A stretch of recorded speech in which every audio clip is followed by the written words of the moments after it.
इसके साथ ही अजीत डोभाल ने कहा कि जो हम कल कर रहे थे, अगर वही भविष्य में भी करते रहे तो ये जरूरी नहीं कि हम सुरक्षित रहेंगे।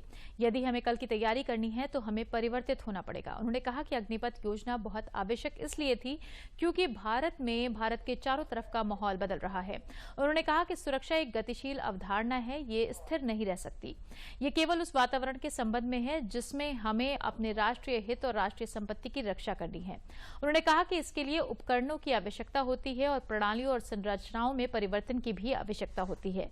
प्रौद्योगिकी में परिवर्तन की आवश्यकता होती है और जनशक्ति नीतियों में भी परिवर्तन की आवश्यकता होती है और इन परिवर्तनों को भविष्यवादी होना चाहिए।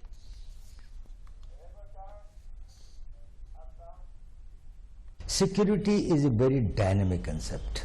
It cannot remain static. Security is only in relation to the environment in which we have to protect our national interests and in which we have to protect all our national assets. In this context, if we see, the whole world is undergoing a great change. The wars are changing their complexion. Increasingly, we are going towards a contactless war. We are also going towards a war against the invisible enemy.